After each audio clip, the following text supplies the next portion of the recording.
অনেকেই ছিলেন একটা আগ্রহ আছে। আর বিকাশ হয়েও এখানে আমাদের বাড়ির একজন প্রতিনিধি বলা যায় আমাদের ঘরের সবসময় বিকাশ আমাদের সব জায়গায় আমাদেরকে কল করে আমরা যাওয়ার চেষ্টা করি।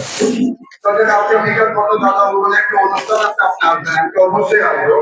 আমি তো সবসময় সব জায়গায় আসতে পারি না, আর ঢাকায় আমাদের আবার একটু দেখতেও হয়। কারণ দাদা সেদিন বলছে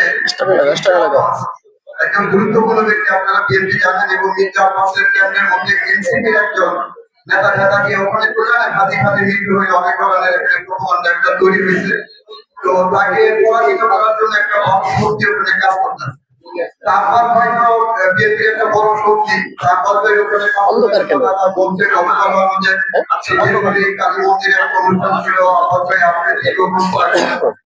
তো সেখানে আমাদের ওখানে সময় দিতে হচ্ছে। আপনাদের এখন আমরা আসবো, আর কয়েকদিন পরে হয়তো আমাদের শুরু হবে। আর আপনাদের কাছে একটা অনুরোধ, কারণ এখন যে একটা পরিস্থিতি, পরিস্থিতিতে আপনাদের সবাইকে এগিয়ে আপনাদের ঘরের ভিতর থেকে এবং ভোট কেন্দ্রে আসতে হবে। গণতন্ত্রের মূল ভিত্তি হল ভোট। এই ভোটের অধিকার আপনাদের দেওয়া হয়েছে গণতন্ত্রের রাষ্ট্র থেকে। একজন কৃষকের যে অধিকার একজন রাষ্ট্রপতি রয়েছে, এই সৌন্দর্যটাকে আপনারা গ্রহণ করবেন। আপনারা ভোট কেন্দ্রে আসবেন, আপনাদের পছন্দের প্রার্থীকে নির্বাচিত করবেন, ঘরে বসে থাকবেন না। আপনারা যাকে মনে হয় তাকে করবেন।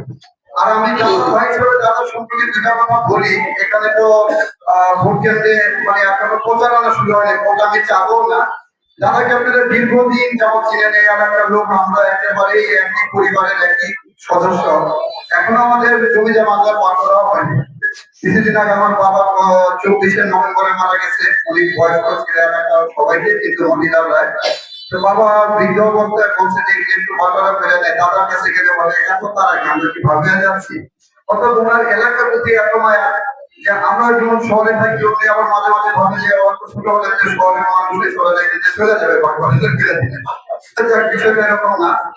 তো উনি বরাবরই খুব একজন সৎ ভালো ব্যক্তি, আপনারা ছিলেন। এবং ওনার দীর্ঘ রাজনীতি, প্রায় ওনার রাজনীতি বয়স 55 কম হবে না। উনি ঢাকা বিশ্ববিদ্যালয়ে পড়ার সময় থেকে রাজনীতি করছে। জিয়া রঙের হাত ধরে উনি আরো বড় হয়েছে। সে দীর্ঘ যুবদলের উনি সাধারণ সম্পাদক ছিল, মির্জা আব্বাস ভাই ছিল সভাপতি। এই ইতিহাসগুলো জানেন। ওনার রাজনীতি, তারপরে ত্যাগের কথা জানেন, বিএনপি প্রতি কতবার হাঙ্গার শিকার হয়েছে বিভিন্ন ভাবে, অনেক বছর অনেক পালায় থাকছে। এইগুলো আমরাও খুব কাছে থেকে দিচ্ছি। আমাদের মাতাবাড়ি তো অনেক সুবিধাতে যে উপস্থিত হয়েছে, মানে যে অবস্থা উপস্থিত হয়েছে এটা আমরা চিনতে পারি না। দাদা যেটা যে লুঙ্গি পরেও যে উপস্থিত হয়েছে, আমাদের দায়িত্ব তার আগে সেটা আমরা সেই কাজগুলো করছি। আর আজকে এখানে যে অনুষ্ঠানটা আয়োজন করা হয়েছে, সেটা আমাদের প্রিয় নেত্রী দেশমাতা বেগম খালেদা জিয়ার স্মরণ সভা। ওনার কথা বলতে গেলে অনেক কথা, যে আমি বেশি কথা বলবো না। খালেদা জিয়া একজন অসাম্প্রদায়িক লোক ছিলেন। আমাদের কেরানীগঞ্জ আমাদের বাড়িতে উনি আসছেন একাধিকবার। একবার উনি বলতেছেন, হয়তো উনি এক্স প্রধানমন্ত্রী ছিলেন, খাওয়া দাওয়ার একটা বিষয় ব্যাপার আছে আতিথেয়তার। তখন তাদেরকে ডেকে বলে, বয়স তুমি আমার জন্য এত ব্যস্ত হওয়া, তোমাদের যে খাবার দাবার আছে এগুলো আমি খাই, আমি আমি সব জায়গায় খাবার খাই, ওগুলো আমি খাবো। অর্থাৎ একজন অসাম্প্রদায়িক ব্যক্তি হলে কিন্তু সেগুলো করে। আমরা তো ঈদের মধ্যে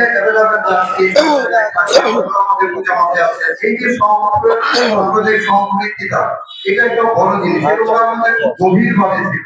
উনি খুব কম নীতিবাদী, কম কথা বলেন, কিন্তু যে কথাগুলো বলেন উনি কোনো বাজে কথা কখনো বলছেন বলে কেউ বলতে পারবেন। একটা কথা কেউ বলতে পারবেন যে উনি সপ্তাহটা বাজে উচ্চারণ করছেন, কখনোই না।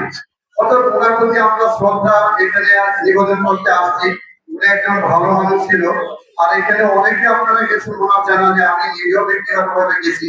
আমি জানাজায় যাওয়ার পরে আমার পরে মনে হয়েছে যে একজন ব্যক্তি চলে গেছে। আর ঠিক আছে, আমরা এখানে একটা শোকের জানাজার জন্য আসছি, কিন্তু তারপরে আমি গর্বিত যে এত বড় একটা জনসমাবেশে আমি সমবেত হইতে পারছি। আমার জীবনে হয়তো আর পারবো, অনেকেই পারবো না। পৃথিবীর মধ্যে এটা একটা রেকর্ড।